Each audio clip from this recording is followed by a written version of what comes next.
Hello शिक्षार्थीगण, class 12th mathematics के विषय पर आज हम चर्चा करने जा रहे हैं।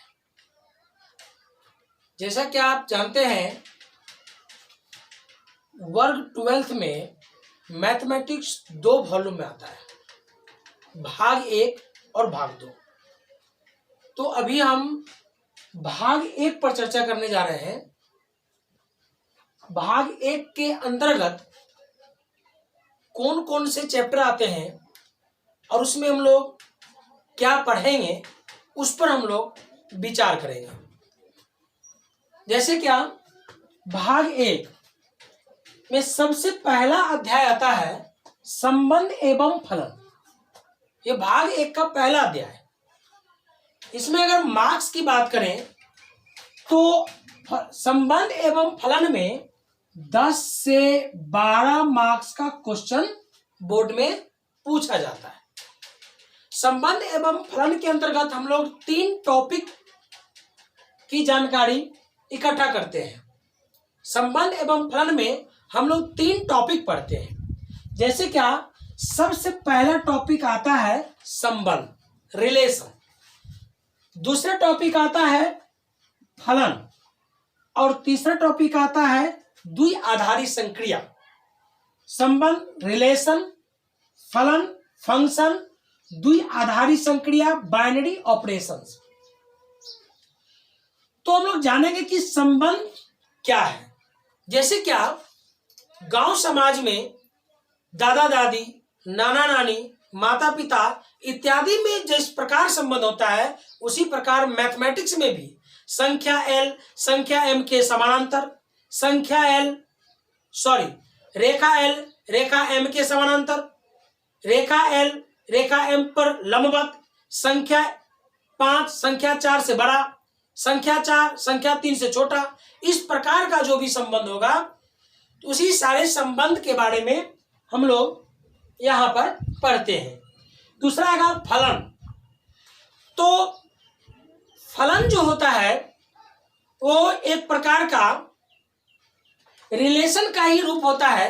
यानी रिलेशन जितने अच्छा से हम लोग पढ़ेंगे, फलन मेरा उतना ही अच्छा कवर होगा।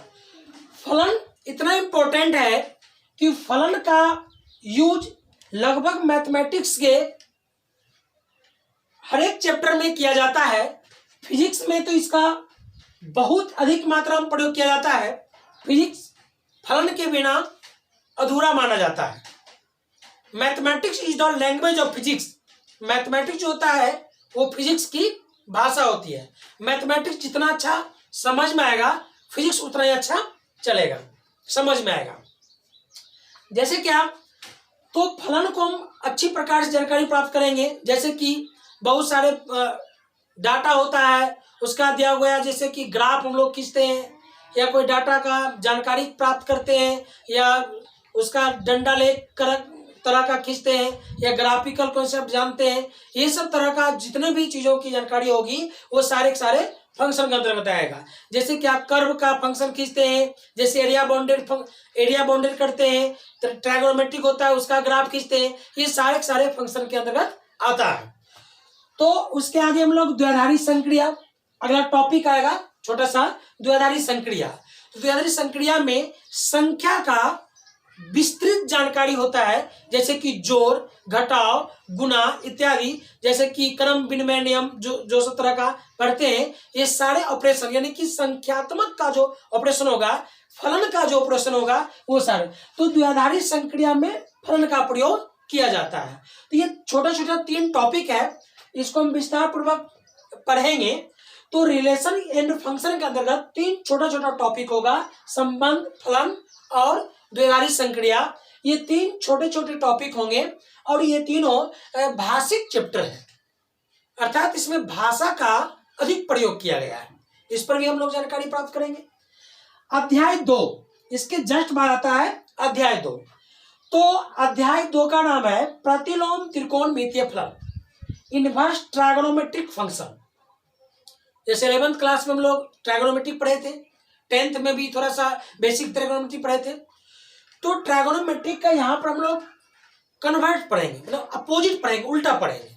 जैसे क्या उल्टा पढ़ेंगे, जैसे ट्रायगोनोमेट्रिक में हम लोग क्या करते थे 10th में या 11th में, डिग्री डालते थे और हमें वैल्यू मिलता था। अब यहाँ पर क्या करना है, वैल्यू डाला हुआ रहेगा और वहां से हमें डिग्री फाइंड आउट करना है, यानी एंगल।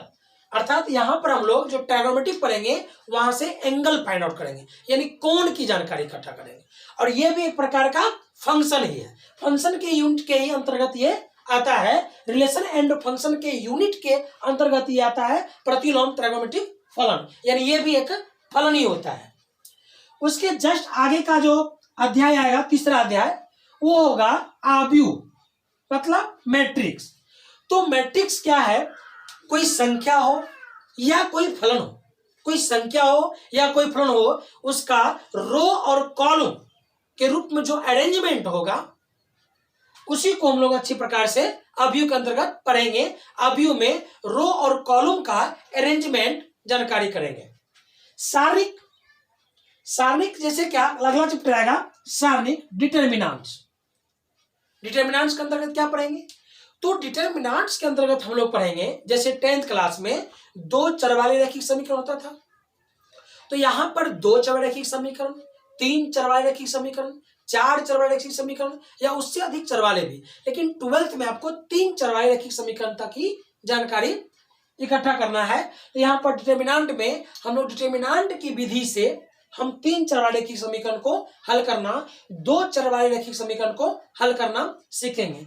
तो डिटर्मिनेंट जो होता है वो वर्ग आव्यूह का एक संख्यात्मक मान होता है। तो आव्यूह में वर्ग आव्यूह जो एक टाइप्स आएगा उसका संख्यात्मक मान को हम लोग डिटर्मिनेंट कहेंगे, मैट्रिक्स कहेंगे। तो मैट्रिक्स जैसे कि 10वां में आप 5 विधि से 2 चर वाले रैखिक समीकरण को सॉल्व करते थे, बीजगुणन विधि, लुप्तीकरण विधि, प्रतिस्थापन विधि, तुलनात्मक विधि और ग्राफीय विधि। लेकिन यहाँ पर हम लोग ये सारणिक विधि से भी हम 2 चर रैखिक समीकरण को हल करना सीखेंगे। तो ये भी बहुत इंपॉर्टेंट टॉपिक है। यहाँ पर फंक्शन का भी सारणिक हम लोग बनाएंगे, फंक्शन का भी आव्यूह बनाएंगे। और इसके बाद आता है अध्याय 5। अध्याय 5 सांतत्य तथा अवकरणीयता। तो सांतत्य तथा अवकरणीयता, continuity and differentiability. Continuity differentiability क्या है, तो कंटिन्यूटी डिफरेंशिएबिलिटी कैलकुलस का एक पार्ट है। कैलकुलस को 3 पार्टों में डिवाइड किया गया है, एक डिफरेंशियल कैलकुलस, एक इंटीग्रल कैलकुलस और एक डिफरेंशियल इक्वेशन। तो इंटीग्रल कैलकुलस और डिफरेंशियल इक्वेशन ये दोनों चैप्टर को हम लोग सेकेंड वॉल्यूम में पढ़ेंगे। फर्स्ट वॉल्यूम में सांतत्य और अवकरणीयता यानी डिफरेंशियल कैलकुलस के बारे में हम लोग यहाँ पर जानेंगे। तो जैसे कि आप पहला टॉपिक आएगा सांतत्य तथा अवकरणीयता कैलकुलस का, तो उसमें सबसे पहले हमको जानकारी करना होगा लिमिट के बारे में। लिमिट के बारे में जितनी अच्छी जानकारी होगी उतना अच्छा मेरा कंटिन्यूटी होगा, और कंटिन्यूटी जितना अच्छा होगा उतना अच्छा मेरा डिफरेंशिएबिलिटी होगा, यानी डेरिवेटिव डिफरेंशिएबिलिटी चेक करना, और जितना अच्छा डिफरेंशिएबिलिटी होगा उतना अच्छा मेरा डेरिवेटिव होगा, यानी सब एक दूसरे से कनेक्टेड होता है। लिमिट की जानकारी अगर नहीं है तो कंटिन्यूटी समझना बहुत मुश्किल हो जाता है। यहाँ पर सबसे पहला टॉपिक हम लोग पढ़ेंगे लिमिट, लिमिट के बाद पढ़ेंगे कंटिन्यूटी, कंटिन्यूटी के बाद पढ़ेंगे डिफरेंशिएबिलिटी, और डिफरेंशिएबिलिटी के बाद हम लोग पढ़ेंगे डेरिवेटिव यानी डिफरेंशिएशन। ये सारे चीजों की जानकारी हम लोग यहाँ पर कंटिन्यूटी एंड डिफरेंशिएबिलिटी के अंतर्गत करेंगे। कंटिन्यूटी डिफरेंशिएबिलिटी में प्रमुख चीज क्या बताया गया है, जैसे कोई फलन है तो फलन जिस पॉइंट पर वैल्यू देने में असफल हो जाता है उस पॉइंट पर जिस टेक्निक से वैल्यू फाइंड आउट किया जाता है वो मेरा लिमिट होता है।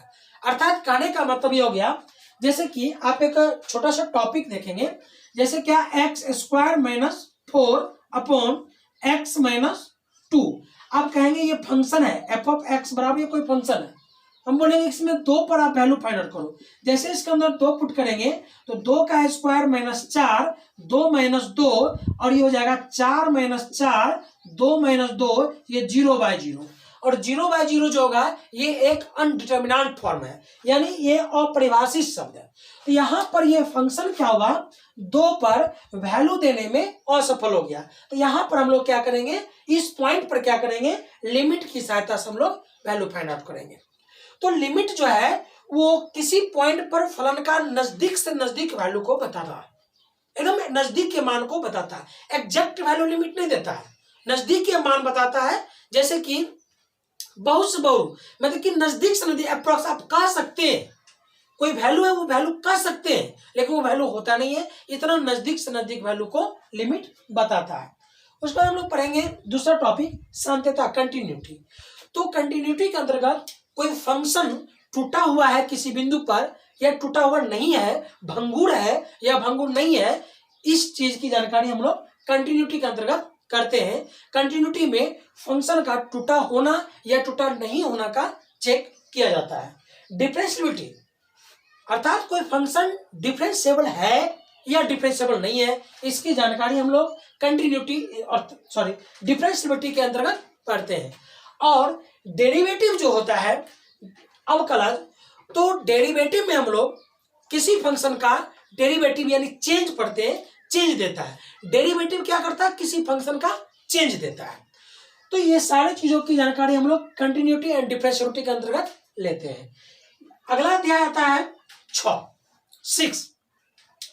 यह अध्याय आता है अवकलज के अनुप्रयोग, यानी हम लोग यहाँ पर जो डेरिवेटिव पढ़ेंगे उसका यहाँ पर यूज करेंगे। डेरिवेटिव का क्या प्रयोग होता है, उसका कितना प्रयोग होता है, क्या क्या प्रयोग होता है, कहाँ कहाँ पर इसका यूज होता है, इसके बारे में हम लोग अवकलज के अनुप्रयोग में पढ़ेंगे। तो अवकलज के अनुप्रयोग में सबसे पहला टॉपिक आता है राशियों के परिवर्तन की दर, rate of change. Rate of change में परिवर्तन की दर में, जैसे कि आप ऐसे समझिए कि शांत जल है, उसमें आप एक पत्थर डालें तो क्या होगा, वो रिंग टाइप का बनता जाता है। तो क्या होगा, टाइम के साथ वो रिंग बनता है। तो टाइम के साथ वो चेंज करता है, वो रुकेगा नहीं। तो टाइम के साथ जब चेंज करेगा, हमने पत्थर को डाला, 2 सेकेंड बाद वो रिंग कितना बड़ा बनेगा, यानी वृत्त के आकार का बनेगा। तो 2 सेकेंड बाद वो कितना बड़ा वृत्त बनेगा, उसका एरिया क्या होगा, ये चलते चलते टाइम में देना है। ये हम लोग रेट ऑफ चेंज के अंतर्गत पढ़ना है। इसमें डेरिवेटिव का प्रयोग होता है। डेरिवेटिव जितना अच्छा होगा वहां पर रेट ऑफ चेंज, उसका प्रयोग उतना ही अच्छा हम लोग कवर कर पाएंगे। इसका अगला टॉपिक आएगा वर्धमान एवं ह्रासमान। वर्धमान एवं ह्रासमान में हम लोग क्या जानकारी करेंगे। वर्धमान ह्रासमान में इंक्रीजिंग एंड डिक्रीजिंग। इंक्रीज का मतलब होता है बढ़ना और डिक्रीज का मतलब होता है घटना। कोई फंक्शन कब इंक्रीज था और कोई फंक्शन कब डिक्रीज था, ये कोई फंक्शन कब बढ़ रहा था, कोई फंक्शन कब घट रहा था, इसकी जानकारी हम लोग इंक्रीजिंग एंड डिक्रीजिंग के चैप्टर में, टॉपिक में हम लोग लेंगे। उसका अगला छोटा सा टॉपिक आएगा स्पर्श एवं अभिलंब, यानी किसी वक्र के किसी एक बिंदु पर अगर कोई स्पर्श रेखा हो या उस पर कोई अभिलंब रेखा हो, तो कोई वक्र का इक्वेशन अगर दिया रहे, तो अगर एक पॉइंट उस पर दिया रहे, तो उस पर हम स्पर्श रेखा का समीकरण और अभिलंब रेखा का समीकरण निकाल सकते हैं। यानी इसकी जानकारी हम लोग इस चैप्टर के अंतर्गत करेंगे। और एक आएगा सन्निकटन टॉपिक, ये यूज में आएगा। सन्निकटन मतलब कि अप्रॉक्स वैल्यू, नजदीक के मान, जैसे वर्गमूल निकालते हैं, घनमूल निकालते हैं, ये सब का नजदीक से नजदीक के मान ये आपको मिलेगा।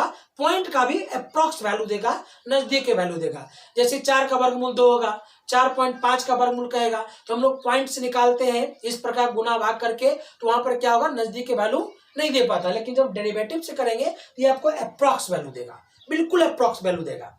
और एक लास्ट टॉपिक हम लोग पढ़ेंगे उच्चतम एवं निम्नतम, मैक्सिमा एंड मिनिमा। तो मैक्सिमा एंड मिनिमा के अंतर्गत हम लोग ये जानकारी करेंगे, जैसे कोई बॉल है, बॉल को अगर आसमान में हम फेंकते हैं तो मैक्सिमम से मैक्सिमम कितने हाइट तक वो जाएगा, तो ये, और निम्नतम से निम्नतम कितने हाइट तक जाएगा, ये सारे चीजों की जानकारी हम लोग उच्चतम और निम्नतम में करेंगे। इसका प्रयोग फिजिक्स में सबसे ज्यादा होता है मैक्सिमा एंड मिनिमा का प्रयोग, जो कि मैक्सिमम वैल्यू और मिनिमम वैल्यू को गेन करता है।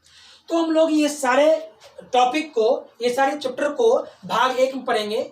भाग 1 अगर अच्छा प्रकार से तैयारी कर लिया जाए तो 12th के बोर्ड का 50% तैयारी हो जाता है। तो हम लोग अभी इस चैप्टर में, इस वॉल्यूम में हम लोग भाग 1 पर चर्चा किए थे। और इस वीडियो को ज़्यादा ज़्यादा शेयर करें, सब्सक्राइब करें, ताकि नया नया जो भी हम वीडियो बनावे आप लोगों तक पहुंचता रहे। और हम स्टार्टिंग से सारे चैप्टर को अच्छे प्रकार से जानकारी पढ़ाते रहेंगे और आप लोगों तक पहुंचाते रहेंगे।